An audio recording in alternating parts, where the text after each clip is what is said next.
चलिए भाई, आज हमें संविधान में भाषा जो है वो पढ़ना है। ठीक, दोबारा से देखो, सब लोग देखो, शांत हो जाओ, ध्यान दो। संविधान में भाषा का जो उल्लेख है वो अनुसूची नंबर कितने में है? 8 में है। भाग नंबर कितने में है? 17 में है।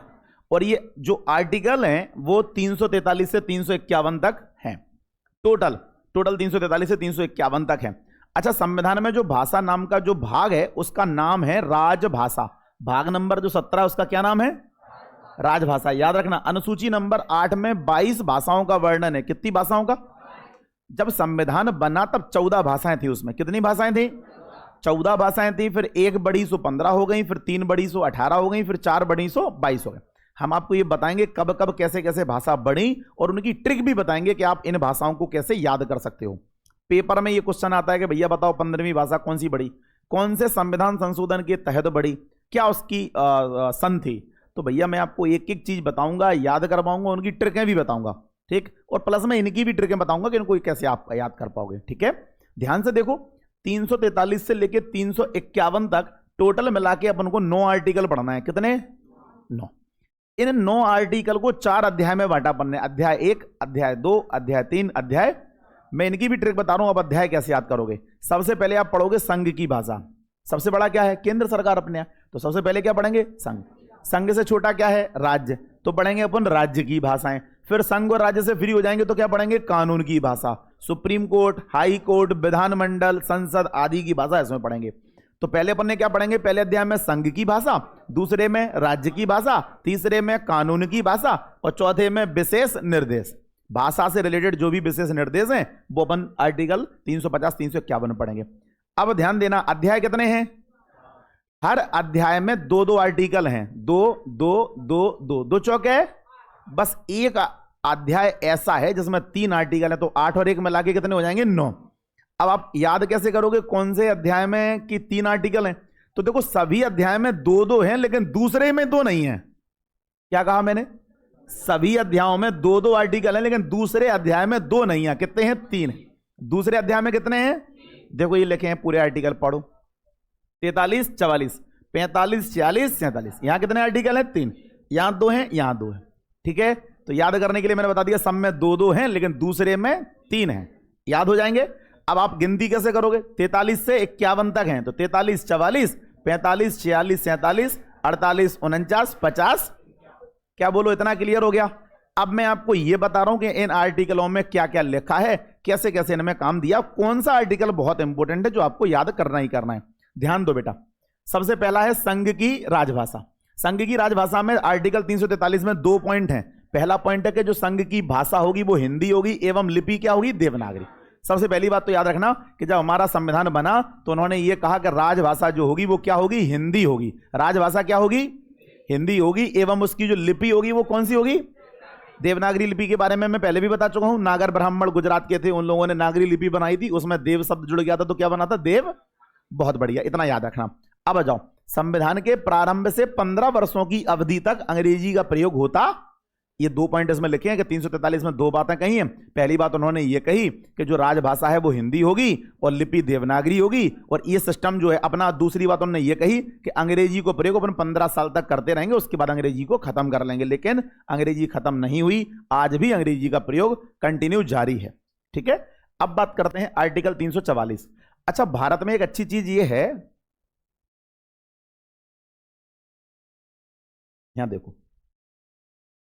भारत में अच्छी चीज ये है, मैंने आपको 2-3 बार पहले भी बताई है कि कोई भी चीज बनती है सबसे पहले उसका एक आयोग जरूर बनाते थे, कमीशन।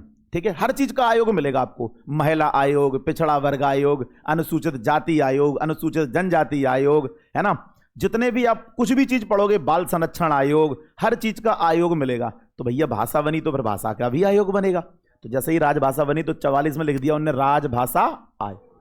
एक टीम बनेगी, कमेटी बनेगी जिस पर फोकस करेगी, ध्यान देगी। तो राजभाषा आयोग बना दिया और इसके बारे में उल्लेख लिखा है कि राजभाषा के संबंध में आयोग की जो नियुक्ति होगी वो कौन करेगा? जिसका कार्यकाल कितना होगा? आप भारत का संविधान पढ़ते हो, भारत के संविधान में 90% चीजों का कार्यकाल 5 वर्ष ही होता है। ठीक है, 90%, 95% चीजों का कार्यकाल 5 साल होता है। बाकी कुछ चीजें हैं जिनमें कार्यकाल 3 साल भी होता है, 1 साल भी होता है, 4 साल भी है, 6 साल भी है, अलग अलग स्थिति है। लेकिन 90% चीजों का कार्यकाल कितना मिलेगा? जब जब आपसे कोई चीज का कार्यकाल पूछे और आपको पता ना हो तो आप डायरेक्ट 5 साल तो लगा ही देना। ठीक है, चलिए भाई बढ़ते हैं। 343 44 में बढ़ गया। अब आ गए अपन अध्याय नंबर 2। अध्याय नंबर 2 कहता है प्रादेशिक भाषाएं। प्रादेशिक भाषा मतलब राज्य की राजभाषा के बारे में हो रहा है कि राज्यों की जो भाषा होगी वो क्या होगी। अभी अपन ने केंद्र सरकार से फ्री बोले कि केंद्र सरकार की क्या भाषा होगी। अब राज्य सरकार की भाषा के बारे में क्या लिखा है वो अपन पढ़ते हैं। तो देखो इसमें 3 आर्टिकल हैं, पहले 345, फिर 346, फिर 345 पढ़ो क्या कहता है। लिखा है कि राज्य की राजभाषा या राजभाषाएं हिंदी होगी या ऐसी व्यवस्था होने तक अंग्रेजी का प्रयोग जारी रहेगा। उन्होंने कहा कि राज्य की जो राजभाषा है वो हिंदी होगी या फिर उन्होंने कहा कि ऐसी व्यवस्था होने तक अंग्रेजी का प्रयोग भी अपन करते हैं। आर्टिकल 340 का कह रहा है संघ के साथ राज्य का एवं एक राज्य का दूसरे राज्य के साथ पत्र आदि की भाषा क्या होगी, इसमें वर्णन है। मतलब केंद्र सरकार और राज्य सरकार जब भी कोई बातचीत करता है, अपन लोग तो फोन लगा देते हेलो ऐसो होने, है ना। जब केंद्र सरकार किसी राज्य सरकार से बातचीत करती है तो फोन लगा के नहीं होती, लेटर होता है। केंद्र सरकार के किसी भी मंत्री का एक लेटर जाएगा, मान लो अपने मध्य प्रदेश के मुख्यमंत्री मोहन यादव के नाम एक लेटर लिखेंगे। तुमने देखा नहीं फिल्मों में तमाम जगह देखा होगा, अधिकारी कहते हैं कि भैया प्रधानमंत्री का लेटर आया है, उनको जवाब देना है, फिर वो भी इधर से लेटर लिख के ही जवाब देंगे। तो अपने यहाँ वो सिस्टम नहीं है कि फोन लगाओ बात कर लो, फोन लगाओ बात कर लो। लिखित में होते हैं सारे आवेदन, सारे लेटर, सब कुछ। अच्छा, अपन को भी कोई काम कराना होता है किसी कर्मचारी से, तो अपन क्या फोन लगा के करवाते हैं? क्या लिखते हैं अपन? आवेदन। जैसे अपन ने कहा कि भैया कॉलेज में ये काम करवाना, तो वो कहते आवेदन लिख के दो, वो काम हो जाएगा। मार्कशीट लेनी होगी तो उसका भी अपन आवेदन लिखते हैं कि भैया टीसी लेनी होगी तो उसके लिए भी अब तो हर काम आवेदन लिखने, पत्र लिखने से ही तो होता है। तो जो वो ये कह रहा है कि इस आर्टिकल में वो कह रहा है कि केंद्र सरकार राज्य से बातचीत करेगी, एक राज्य सरकार दूसरे राज्य सरकार से बातचीत करेगी, तो उसकी जो भाषा होगी उसका वर्णन इसमें लिखा है 346 में। तो कह रहा है केंद्र सरकार राज्य के साथ बातचीत करेगा और एक राज्य दूसरे राज्य के साथ बातचीत करेगा, तो उसकी पत्र आदि की भाषा इसमें लिखा है।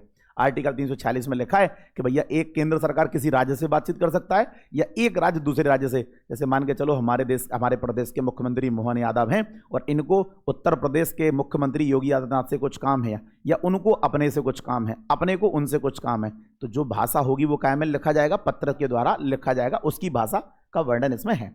ठीक है, अब पढ़ते हैं आर्टिकल 347। लिखा है किसी राज्य की जनसंख्या के किसी क्षेत्र द्वारा बोली जाने वाली भाषा के संबंध में विशेष उपबंध। अब इसका मतलब समझना पड़ेगा।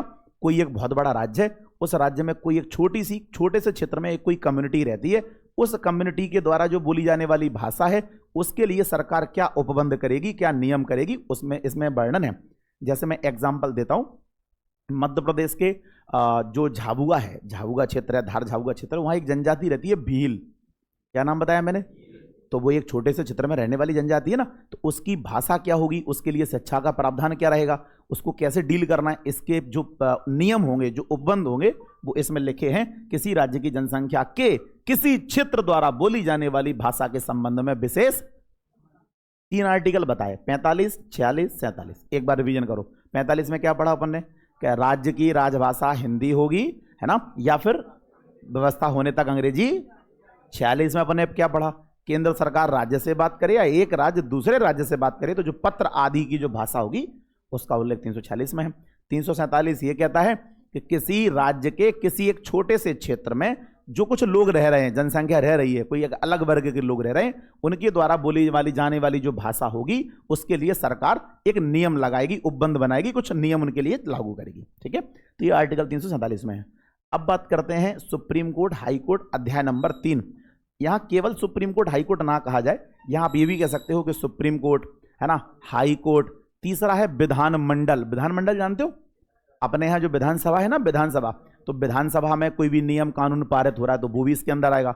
चौथा मैंने आपसे क्या कहा, लोकसभा में कोई नियम कानून पारित हो रहा है, अध्यादेश जारी होता है, पता है ना अध्यादेश, तो तमाम नियम जो है वो लोकसभा में आते हैं, राज्यसभा में आते हैं, तो इसके अंतर्गत सब आएंगे। लोकसभा, राज्यसभा, विधानसभा, विधान परिषद, राष्ट्रपति कोई अध्यादेश जारी करता है, राज्यपाल कोई करता है, सुप्रीम कोर्ट करता है, हाई कोर्ट करता है, जितने भी कोर्ट है उन सबकी भाषा इसमें आएगी बेटा। तो लिखा है, देखो पढ़ो, सुप्रीम कोर्ट, हाई कोर्ट, संसद। अब संसद के 3 अंग जानते हो ना आप?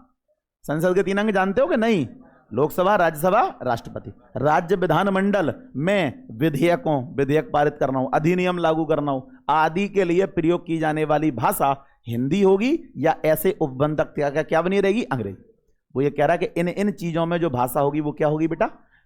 हिंदी होगी, और नहीं तो जब तक ये उपबंध है 15 साल तक 20 साल तक का वो ने समय दिया, तब तक अंग्रेजी का भी प्रयोग होता।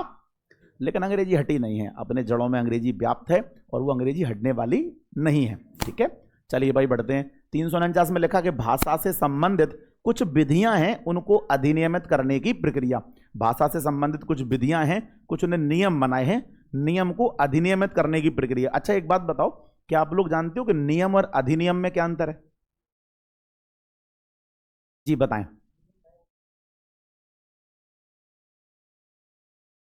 कैसे लागू होता है और वो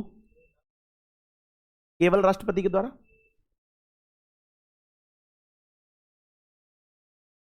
एक बार दोबारा, किसके सहमत हो? संसद का पूर्ण बहुमत। ठीक है, कुछ हद तक सही बताया आपने। नियम अधिनियम कब बनता है, ध्यान से सुना सभी बच्चे। ठीक है, कोई भी आदेश अध्यादेश, कोई भी नियम अधिनियम कब बनता है, इन बातों को आपको समझना पड़ेगा। जब कोई विधेयक, जब कोई नियम लोकसभा में, राज्यसभा में 2/3 बहुमत से पारित हो जाए, या जो भी प्रक्रिया पारित होने की है, वहां अगर लोकसभा में पारित हो जाता है, फिर लोकसभा में पारित होने के बाद जाता है बेटा राज्यसभा में। जब वो राज्यसभा में पारित हो जाता है तो राज्यसभा के बाद जाता है राष्ट्रपति के पास। जब राष्ट्रपति साइन कर देता है तब जाके कोई नियम अधिनियम बनता है। अब बोलो भूलोगे तो नहीं? कभी भी कोई नियम अधिनियम बनाना होगा तो कैसे बनेगा? लोकसभा में, फिर राज्यसभा में, फिर। अच्छा कुछ बच्चों को लगेगा पहले लोकसभा में जाना जरूरी है क्या? नहीं, पहले राज्यसभा में चला जाए फिर लोकसभा में आएगा। दोनों सदनों में जाना है। पापा हाँ कर दें, फिर मम्मी हाँ करेंगी, फिर जाके दादा के पास जाएगा। समझ में आ रहा है? घर में कोई काम होगा तो मम्मी की सहमति और पापा की सहमति दोगे इनकी। मम्मी ने कहते नहीं हो रहा मतलब पापा की ताकत फिर करा ले वे काम। मम्मी गृह मंत्री हैं, पता नहीं आपको ये बात है ना? तो पापा की भी सहमति जरूरी है, मम्मी की भी जरूरी है। पापा मम्मी ने हाउ कर दी, फिर लगभग दादा मना नहीं करा। दादा के हमें क्या करना है, मुड़ी मुड़ा है जैसे दिखाते। ऐसे ही राष्ट्रपति है, राष्ट्रपति भी मना नहीं करते।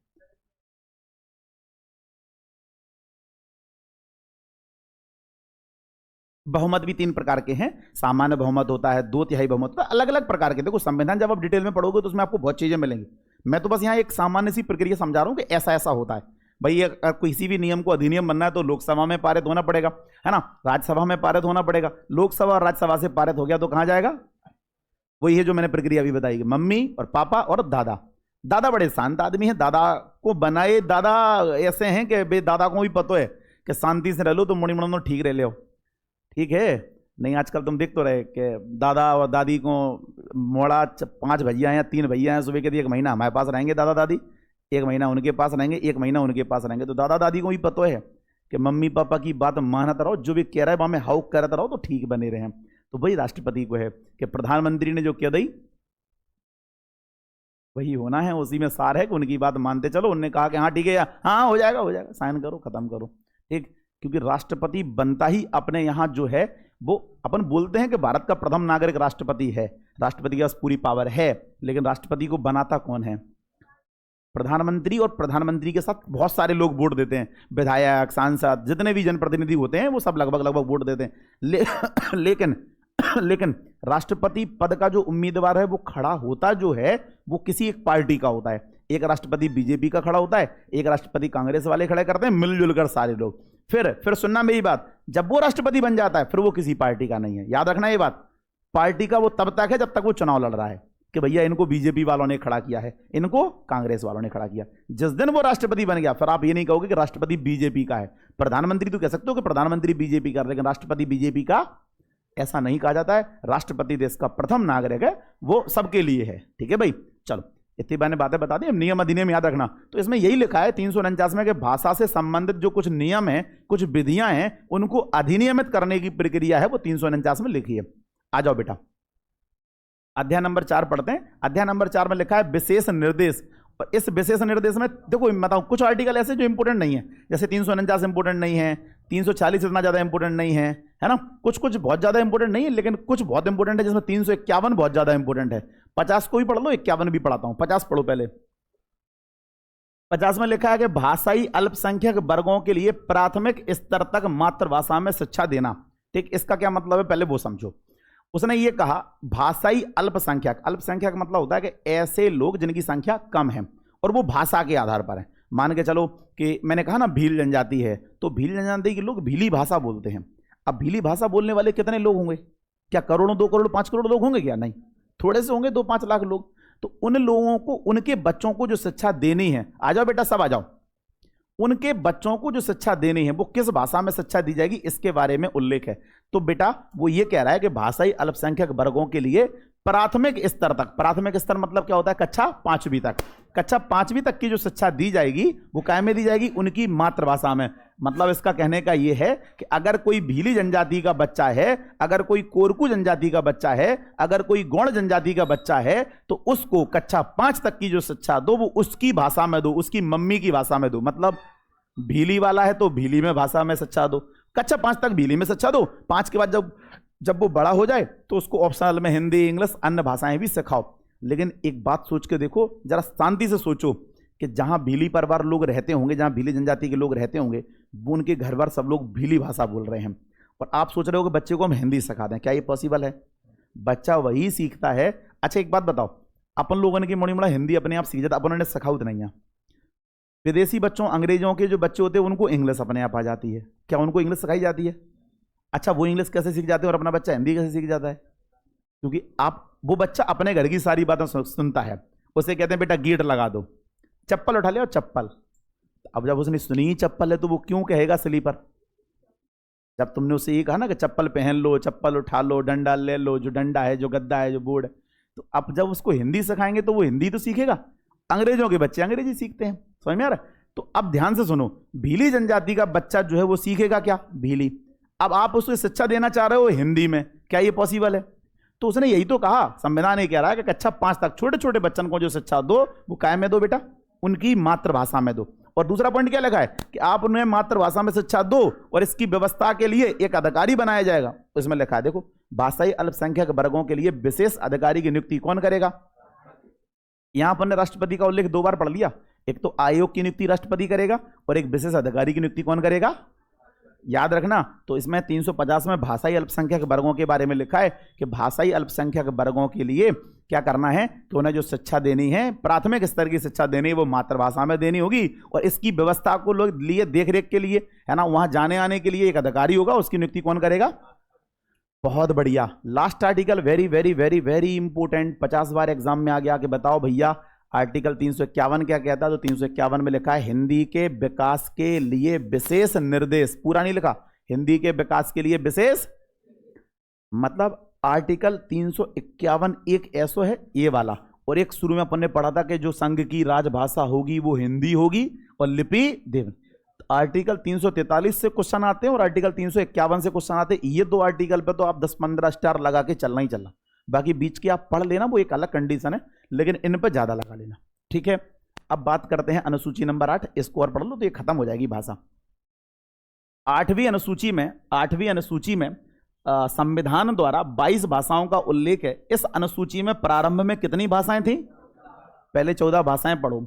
असमिया, बंगला, गुजराती, हिंदी, कन्नड़, कश्मीरी, मलयालम, मराठी, उड़िया, पंजाबी, संस्कृत, तमिल, तेलुगु, उर्दू, ये 14 भाषाएं ये लिखी हैं। इन आप 14 भाषाओं को पढ़ देना, बातें नहीं करो, इन 14 भाषाओं को पढ़ देना। कई बार पेपर में ये क्वेश्चन आता है कि बताओ भारत की कौन सी राजकीय भाषा नहीं है, तो इन भाषाओं के अलावा कोई एक आध भाषा और दे देगा उल्टी सीधी, है ना, और वो कहेगा ऑप्शन में 3 इनमें से रहेगी, एक उनमें से रहेगी, कोई गलत, ठीक है।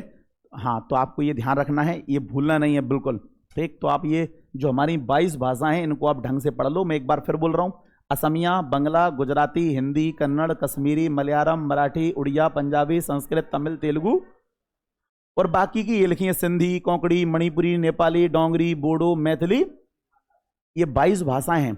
अच्छा, मोस्टली इन जब पेपर में ये क्वेश्चन आता है कि बताओ कौन सी राजकीय भाषा नहीं है, तो याद रखना उनमें एक ऑप्शन इंग्लिश का भी हो सकता है, ठीक है। हाँ, नहीं, नागालैंड में बोली जाती है, लेकिन अपने संविधान में जो है वो एक अलग चीज है, ये अलग चीज है। जो 22 राजकीय भाषाएं वर्णित हैं उनमें अपनी अंग्रेजी नहीं है, इस बात को भूलना नहीं, ठीक है। अब देखो मैं आपको ये याद कराता हूं, इनको याद कैसे करोगे? 14 तो याद हो गई, इनको कर लेना, नहीं हो तो कर लेना। मैं 15 से आपकी ट्रिक बताता हूं। 15वीं जो भाषा जुड़ी उसका नाम है सिंधी। 15वीं भाषा कौन सी जुड़ी थी? सिंधी। ये जुड़ी थी 21वें संविधान संशोधन 1967 में। कब जोड़ी गई? 1900। फिर इसके बाद जो 3 भाषाएं जुड़ी इनको आप याद कर लेना, ट्रिक में बता रहा हूं, कॉमन। फिर 3 कॉमन भाषाएं जुड़ी, कोमन, चाहे तो कॉमन कह लो, चाहे नमक कह लो, कुछ भी कह लो, चाहे कह लो कि 3 कमीनी भाषाएं जुड़ी, मर्जी तुम्हारी है, 3 कमीनी भाषाएं, 3 कॉमन भाषाएं, 3 नमक भाषाएं जुड़ी। लोगों ने अपने अपनी ट्रिक बना के रखी, लेकिन मैं ज्यादातर कहता हूं बच्चों से कॉमन से याद करो। को से कोंकणी, मा से मणिपुरी, ना से, ये 3 भाषाएं जुड़ी, एक साथ जुड़ी, तीनों जुड़ी थी 71वें संविधान संशोधन 1992 में ये जोड़ी गई। फिर उसके बाद जो 4 भाषाएं जुड़ी, मैं इसकी ट्रिक बता रहा हूं। कंप्यूटर का एक शब्द है डीवीएमएस। कंप्यूटर जिन बच्चों ने पढ़ा उन्हें डीवीएमएस पढ़ा होगा। डीवीएमएस का कंप्यूटर में फुल फॉर्म होता है डाटा बेस मैनेजमेंट सिस्टम। पढ़ा है क्या? तो एक पंथ दो काज। डीवीएमएस अपने कंप्यूटर में पढ़ा था, यहां बन गई वो डीवीएमएस ट्रिक। यहां डी का मतलब क्या होगा, बी का मतलब क्या होगा, एम का मतलब, एस का मतलब, तो डोंगरी, बोडो, मैथिली, संथाली। डोंगरी, बोडो, मैथिली, ये 4 भाषाएं जोड़ी। ये संविधान संशोधन है 92वां। कौन सा संशोधन है? अगर आपको ये 2 याद है तो 92वां याद करने की जरूरत नहीं है, इन दोनों को जोड़ लो, 92 ही हो जाए।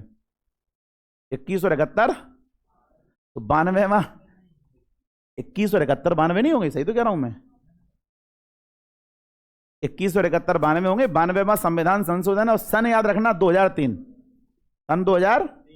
यहां आपकी सारी भाषाएं निपट गई। भाषा से संबंधित जो संविधान में जो उल्लेख है वो मैंने पूरा पढ़ा दिया, ठीक है। भाषा से रिलेटेड अनुसूची नंबर 8 में 22 भाषाएं हैं, 14 भाषाएं ये लिखी हैं। उसके बाद 15वीं सिंधी बनी, फिर 3 जुड़ी, उनका नाम है कॉमन, फिर 4 जुड़ी, उनकी ट्रिक बताई मैंने डीवीएमएस।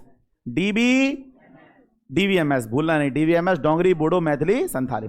ये जुड़ी 71वें संशोधन 1992 में, ये जुड़ा 21वें संशोधन 1967 में, और ये जुड़ा 92वें संविधान संशोधन 2003 में। क्या बोलो, इतना क्लियर हो गया? आज के लिए इतना काफी है, बंद करो।